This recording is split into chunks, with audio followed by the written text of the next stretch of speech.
Office అయ్యాక no calls no mails, లోక్సభలో private member bill అంటూ ఆఫీస్ అయినాక కాల్స్ చేయొద్దట. జనరల్గా అంటే ఆఫీస్ అయిపోయినాక కూడా ఇంటికి పోయిన తర్వాత మళ్ళీ అంటే ఆఫీస్కి సంబంధించిన పనులలో కాల్స్ మెయిల్స్ పెడుతుంటారు కదా, అది పెట్టద్దట ఎప్పటి నుంచి.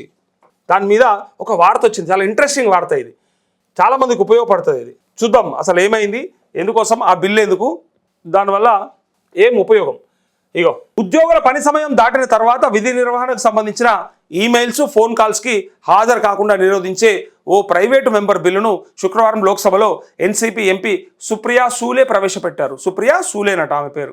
సో ఉద్యోగుల సంక్షేమ వ్యవస్థను ఏర్పాటు చేయాలన్న లక్ష్యంతో ప్రవేశపెట్టిన రైట్ టు డిస్కనెక్ట్ బిల్ ఏదైతే 2025 ప్రకారం ప్రతి ఉద్యోగి తన కార్యాలయ పనివేళలు ముగిసిన తర్వాత సెలవు దినాల్లో విధి నిర్వహణకు సంబంధించిన ఫోన్ కాల్స్ ఈమెయిల్స్ లాంటి పనులకు హాజరవ్వనక్కర్లేదని హక్కు లభిస్తోంది. పని వేళలు ముగిసిన తర్వాత కూడా తమకు అప్పగించే పనిని కాల్స్ను వారు తిరస్కరించవచ్చు. కాగా ఋతుస్రావ కాలంలో మహిళలకు తమ పని ప్రదేశాల్లో సౌకర్యాలు సహాయం అందించే విధంగా మరో ప్రైవేటు బిల్లు ఋతుక్రమ ప్రయోజనాల బిల్లు 2024ను తెలంగాణ కాంగ్రెస్ ఎంపీ కడియం కావ్య ప్రవేశపెట్టారు. చట్టాలు అవసరమని భావించే అంశాలపై లోక్సభ రాజ్యసభ సభ్యులు ప్రైవేట్ మెంబర్ బిల్లును ప్రవేశపెట్టవచ్చు. ఇగో ప్రైవేట్ మెంబర్ బిల్ అంటారు దీన్ని. ఈ ప్రైవేట్ మెంబర్ బిల్ అంటే వీళ్ళు ఏం చేస్తారంటే, ఇప్పుడు మనం ఒకవేళ ఆఫీస్లో పనిచేసిన తర్వాత ఇంటికి వెళ్తాం కదా, లేదా నెక్స్ట్ డే హాలిడే సండే, ఇక దాన్ని సండే లెక్కేసుకుందాం. సండే పూట ఎవరన్నా బాస్ వాళ్ళకు ఫోన్లు మెసేజ్లు లేదా ఈమెయిల్స్ పెట్టకూడదట. పెట్టినా వాటికి ఖచ్చితంగా అటెండ్ కావాలి, కాళ్ళకి రా, లేకపోతే మాట్లాడు, కాన్ఫరెన్స్ ఇవన్నీ అంటే కూడా అవాయిడ్ చేయొచ్చంట. ఇది నిజంగా కొంతమందికి చాలామందికి ఉపయోగకరం. ఎందుకంటే కొంతమంది టార్చర్ బాస్గాలు ఉంటారు. ఆ టార్చర్ బాస్గాలు వాడు సండే రోజు కూడా ఇంటికాడ రెస్ట్ తీసుకుంటారు అనుకుంటే తీసుకొనియ్యరు. మళ్ళీ ఫోన్ చేసి నీ టార్గెట్ ఏమైంది, నువ్వు ఎక్కడ పోయినావు, ఏం దాకా వచ్చింది, నిన్నేం చేసినావు, మొన్న ఏం చేస్తావు, రేపేముందని కథలు పడతారు కదా. సో వాళ్ళ కోసానికి ఇది కొంత ఉపశమనం అని చెప్పొచ్చు. కాకపోతే ఇక్కడ ఏమవుతుందంటే, మరి ఎమర్జెన్సీ సర్వీస్ల పరిస్థితి ఏంది?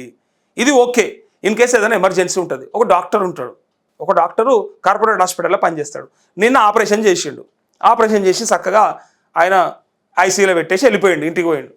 మరి ఎమర్జెన్సీ సర్వీస్లను మినహాయిస్తారు, అది కూడా చెప్పాలండి అనేది ఆ ప్రైవేట్ మెంబర్ బిల్లో ఉన్నటువంటి ఆ క్లారిటీ కూడా రావాలి. ఆయన ఇంటికాడ ఉంటాడు, ఈయనకి ఏదో పరిశాన్ అవుతాడు. సర్జరీ చేసిన డాక్టర్ ఇంటికాడ ఉంటాడు హాలిడే అని.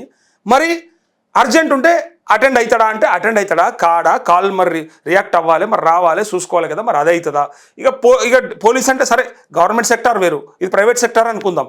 ప్రైవేట్ సెక్టార్ అనే ఇట్లా హాస్పిటల్ ఉంటాయి, లేదా ప్రైవేట్ సెక్యూరిటీ ఉంటుంది, ఇంకా రకరకాల ఇష్యూస్ ఉంటాయి. ఆ టైంలో మరి వాళ్ళు ఎట్లా రియాక్ట్ కావాలి? ఇప్పుడు మళ్ళీ తెలియవద్దు అంటే ఎమర్జెన్సీగా నిన్న పెట్టిన తాళపు చేయి ఆడుందని అడగడానికి కూడా ఫోన్ చేయాలి కదా. ఫర్ సపోజ్ ఏదో డ్రా ఉంటుంది, ఆఫీస్ డ్రా, ఆ కీ అన్న దొరకాలంటే మరి ఫోన్ చేయాలి కదా. అయితే వీళ్ళు ఏం చెప్తారంటే అటెండ్ కావద్దు అని. అయితే దీనిపైన ఇంకా విధి విధానాలు వస్తాయి. ఆ బిల్లులో పూర్తిగా ఏముందో చదివిన తర్వాత మనం చెప్పుకుందాం.